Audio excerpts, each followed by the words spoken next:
Down down down down down down BPSC शर्म करो शर्म करो शर्म करो लगा ले डूब मरो डूब मरो chairman down down down down down down प्रमाण चोर है चोर है चोर है प्रमाण चोर है चोर है चोर है छात्र एकता जिंदाबाद जिंदाबाद जिंदाबाद एकता जिंदाबाद जिंदाबाद जिंदाबाद जब जब छात्र बोला है राज सिंहासन डोला है जब छात्र बोला है राज सिंहासन डोला है इंकलाब जिंदाबाद जिंदाबाद जिंदाबाद इंकलाब जिंदाबाद जिंदाबाद जिंदाबाद।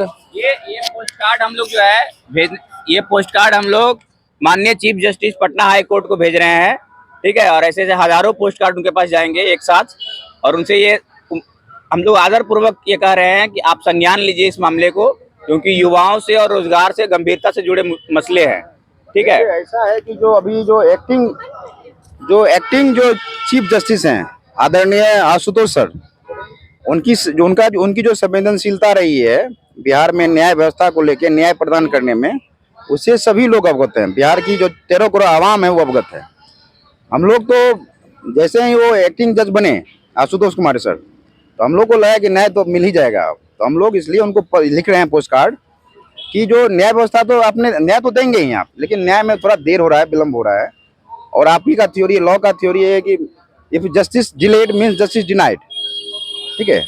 तो इसलिए हम लोग आदरणीय आशुतोष सर से जो रिक्वेस्ट करते हैं, प्रार्थना करते हैं कि हम लोग पोस्ट कार्ड के माध्यम से अपनी समस्या को उनसे अवगत करवा रहे हैं, और वो जो हैं हम छात्रों को त्वरित न्याय प्रदान करें। और बहुत दिन हो गया है, 54वां दिन चल रहा है, तो जल्दी से जो है हमें न्याय प्रदान कीजिए। हम लोग भी अपने पढ़ाई लिखाई करेंगे, घर जाएंगे। नमस्कार, टाइम्स ऑफ स्वराज में आप सबों का स्वागत है। मैं हूं संतोष सिंह, और आज हम टाइम्स ऑफ स्वराज में बात गर्दनी बाग के उस गर्जन की कर रहे हैं, जिस गर्जन को लेकर आजकल अचानक सियासत तेज हो गया है। एक तरफ छात्र नेता दिलीप मोर्चा खोल दिया है, तो दूसरी तरफ जो कोचिंग के बड़े बड़े नाम हैं, बड़े बड़े चेहरे हैं, वो भी अचानक सक्रिय हो गए। और उनकी सक्रियता देखकर बरबस ये सवाल खड़े होने लगे हैं कि आखिर इस सक्रियता के पीछे वजह क्या है। ठीक है, दिलीप इस आंदोलन को बीच में ही छोड़कर अलग हो गया। उसके अपने तर्क हैं, और वो अपने तर्क के सहारे आंदोलन से बाहर होने की बात को जस्टिफाई कर रहा है।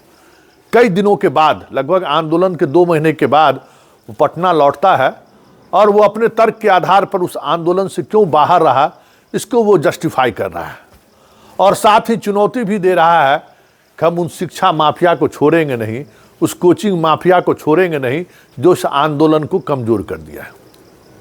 और उसके बाद कोचिंग जगत में ऐसा भूचाल आया कि हर कोई अपने अपने तरीके से इस आंदोलन को नए सिरे से शुरू करने की चुनौती स्वीकार करते हुए बयानबाजी शुरू कर दिया है।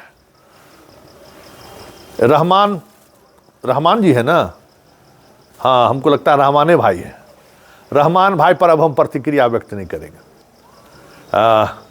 पहले हमारी कोई मुलाकात नहीं थी, उसी बीपीएससी धरना स्थल पर पहली बार इनसे हमारी मुलाकात हुई।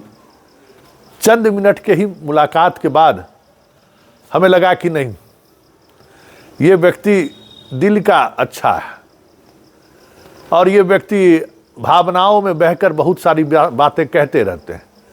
इसलिए, और कहते कहते इन्होंने कह दी एक ऐसी बात, इमोशनल बात हमसे कह दिया, तो फिर अब रहमान भाई को अब कुछ कहने की जरूरत नहीं। रहमान भाई दिलीप के सवाल का जवाब भी कुछ उसी अंदाज में उन्होंने दिया है।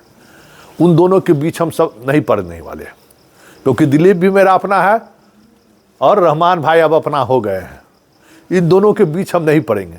और इन दोनों का अगर कोई सियासत है ना, तो उस सियासत को हम समझते हैं कि दिलीप कहाँ तक जा सकता है और रहमान भाई अब कहाँ तक जा सकते हैं, और किस हद तक जा सकते हैं। ये भी अब मोटे मोटे तौर पर चीज़ों को दोनों समझने लगे हैं।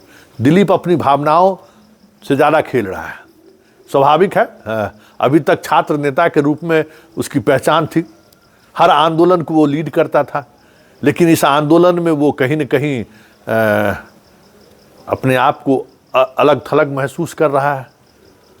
लेकिन एक बात दिलीप को समझना चाहिए कि अभी तक बिहार के जितने भी आंदोलन हुए हैं, उस आंदोलन के चरित्र में और इस आंदोलन के चरित्र में फर्क है। और इस आंदोलन का जो चरित्र है, उस आंदोलन के लिए धैर्य की जरूरत है, समझदारी की जरूरत है और अनुभव की भी जरूरत है। और तर्क के सहारे चीज़ों को रखने के लिए एक अपनी अंदर की जो सरस्वती है ना, उसको हमेशा बनाए रखने की जरूरत है, जो दिलीप कहीं न कहीं तुम इस तरीके के आंदोलन में मिस करते हो। इसलिए इस आंदोलन में जब वैचारिक पृष्ठभूमि पर जब सवाल जवाब होने लगा, तो तुम अपने आप को थोड़ा इन्फिनिटी कम्प्लेक्स में तुम दिखे। इसलिए इसको सोचने, क्योंकि तुम्हारे लड़ाई लड़ने का तरीका अलग रहा है, और हम दोनों उस लड़ाई में कई मौके पर हम तुम्हारे साथ खड़े भी रहे। और जब कभी भी तुम्हारा आंदोलन का वो स्वरूप होगा, तो मैं तो हमेशा तुम्हारे साथ खड़ा रहा ही हूँ। सवाल प्रश्न पत्र लीक का मामला हो, चाहे तुम्हारे साथ पुलिस ज्यादती का मुद्दा हो, तुम्हें जेल भेजने का मुद्दा हो, हर मुद्दे में हम तुम्हारे साथ रहे हैं।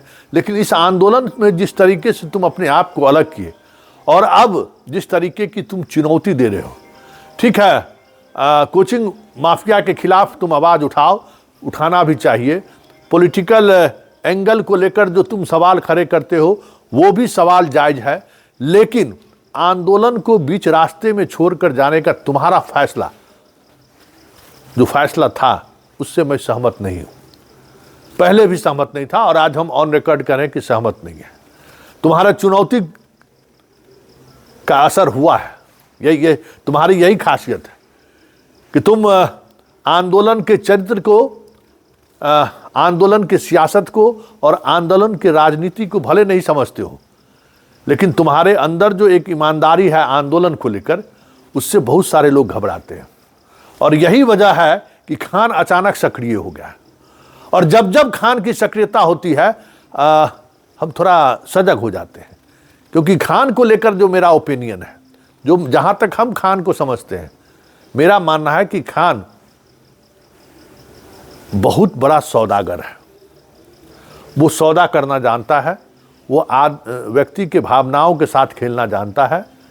और इस बाजार में, है ना, इस बाजार में कैसे बने रहना है और इस बाजार के सहारे कैसे अपना बाजार को फलते और फलना फूलना जारी रखना है, इसका इल्म उसको आता है। लेकिन वो इश्यूज के प्रति कमिटमेंट उसका कभी नहीं रहा है, ये भी मैंने देखा है। वैचारिक रूप से वो आदमी अपने यहाँ बैलगाड़ी चलाने वाला का जो वैचारिक स्थिति है, उससे भी कम उसका वैचारिक स्थिति है। उसके वैचारिकता के बाद कोई इमोशन नहीं है उस आदमी में। रहमान और खान में यही फ़र्क है। रहमान का इमोशन है, खान में इमोशन नहीं है। खान प्रोफेशनल है। खान सियासत के इस्तेमाल करने को जानता है और अपनी लोकप्रियता का उसको एहसास है, तो वो उसी तरीके से चीज़ों को लेकर, किसी भी मुद्दों को लेकर उठाता है। आजकल विपिन मुखिया के साथ है, तो जान लीजिए इस सोशल मीडिया में शुरुआती दिनों में 3 माफियाज एक साथ जुड़े थे। उसमें एक कहने की जरूरत नहीं है। और उन तीनों ने बिहार के समाज को जिस तरीके से हिंसक बनाया है, जिस तरीके से युवाओं को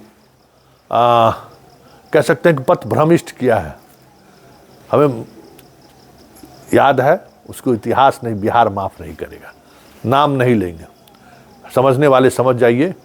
और अब हम बिंदु पर आते हैं। बीपीएससी के कई आंदोलनकारी छात्र आज सुबह से हमको लगातार संपर्क में फ़ोन कर रहा है कि सर हो क्या रहा है, खान की सक्रियता का मतलब क्या है, दिलीप के बयानबाजी का मतलब क्या है, और रहमान साहब इतना इमोशनल क्यों हो रहे हैं। तो देखिए यही सियासत है, इसी सियासत को समझना चाहिए। दिलीप के साथ संकट क्या है कि वो उसको लग रहा है कि हमारे हाथ से बिहार में जो छात्र आंदोलन का जो एकाधिकार था वो कहीं फिसल तो नहीं गया, हमारे हाथ से बाहर तो नहीं हो गया, क्योंकि उसको भी नहीं लगता था कि ये आंदोलन इतना लंबा खींच जाएगा और ये आंदोलन इस तरीके से राष्ट्रीय फलक पर एक अपनी अलग पहचान बना लेगी। तो वो संकट दिलीप को घेर रहा है कहीं न कहीं। अब दिलीप स्पेस खोज रहा है कि हम अपनी उपस्थिति दर्ज कराई इस आंदोलन में, तो वो उपस्थिति दर्ज कराने को लेकर प्रयत्नशील है। और अच्छी बात है कि इस आंदोलन को नए तरीके से एक मोमेंट देने की बात कर रहा है। भाई इशूज क्या है? 70वीं बीपीएससी की पीटी का एग्जाम रद्द होना चाहिए। अब वो रद्द तेजस्वी यादव कराएं, वो रद्द प्रशांत किशोर कराएं, वो रद्द नीतीश कुमार कराएं, वो रद्द अशोक चौधरी कराएं, वो रद्द आपको रहमान साहब करावे, या वो रद्द खान कराए, छात्रों को उससे क्या मतलब है? छात्रों को तो मतलब है कि परीक्षा रद्द हो जाए। जितने छात्र हमें अलग अलग प्लेटफॉर्म से फ़ोन किया, उनको मैंने यही कहा कि सर गर्दनी बाग पर कब्जा करने की होड़ मच गई है, सब चाह रहा है कि गर्दनी बाग को कब्जा कर ले, और बार बार आप कहते हैं कि गर्दनी बाग से ही गर्जन होगा, और जब तक गर्दनी बाग है आंदोलन जीवित है। क्या करें हम लोग?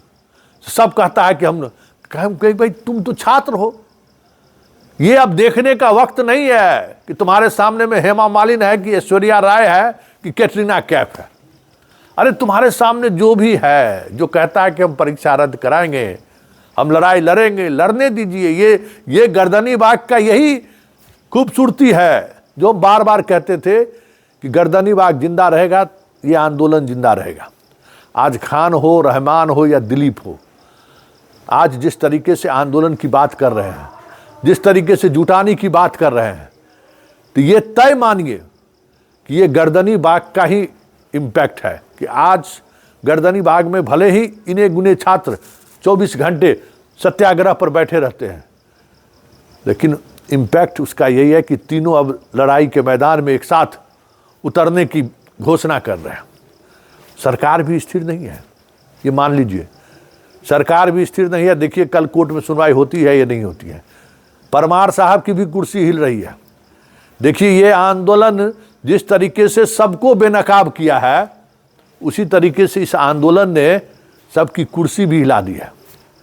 इसलिए इस आंदोलन का जो तेज है ना, रोशनी, प्रकाश, इम्पैक्ट, याद रखिएगा कि हम कह रहे हैं कि बहुत सारा आंदोलन हमने देखा है ना, हम उस दौर में भी कहते थे और आज भी कह रहे हैं कि जब तक गर्दनी बाग जिंदा है ना, जब तक गर्दनी बाग से एक छात्र का भी गर्जन सुनाई देता रहेगा, सरकार की नींद उड़ी रहेगी। इस सिस्टम में बैठे हुए लोग परेशान रहेंगे, जो परेशान हैं।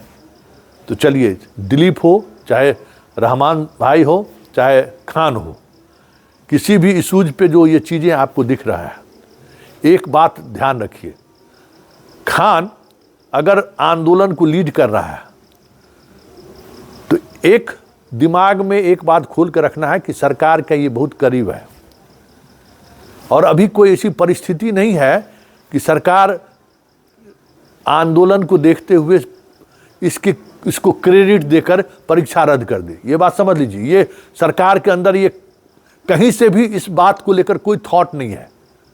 तो फिर खान इस आंदोलन को लीड क्यों करना चाहता है? ऐसा तो नहीं कि प्रशांत किशोर की तरह ये भी गर्दनी बाग से बाहर चीज़ों को निकालकर इस आंदोलन को बुझा देना चाहता है, इस आंदोलन को दूसरी दिशा में ले जाना चाहता है ताकि सरकार दबाव मुक्त हो जाए। कई तरह की चीज़ें हैं जो देखिए और समझिए। इसलिए छात्रों को हम बार बार कहते हैं कि किताब में जो आपने पढ़ा है ना, वो और जो आप देख रहे हैं, ये जो व्यवहारिक ज्ञान है ना, आपको किताब का ज्ञान आप भले आप यूपीएससी बीपीएससी कंप्लीट कर जाइए, लेकिन ये ज्ञान आपको जीवन भर, जीवन पर्यंत, जब तक इस जहां में आप रहेंगे, आप अपने तरीके से चीज़ों को समझ सकते हैं, अपने तरीके से जीने का स्पेस बना सकते हैं, अपने तरीके से उस राजनीति, उस सियासत को भी समझ सकते हैं और सियासत कर भी सकते हैं जो किसी किताब में लिखा हुआ नहीं है।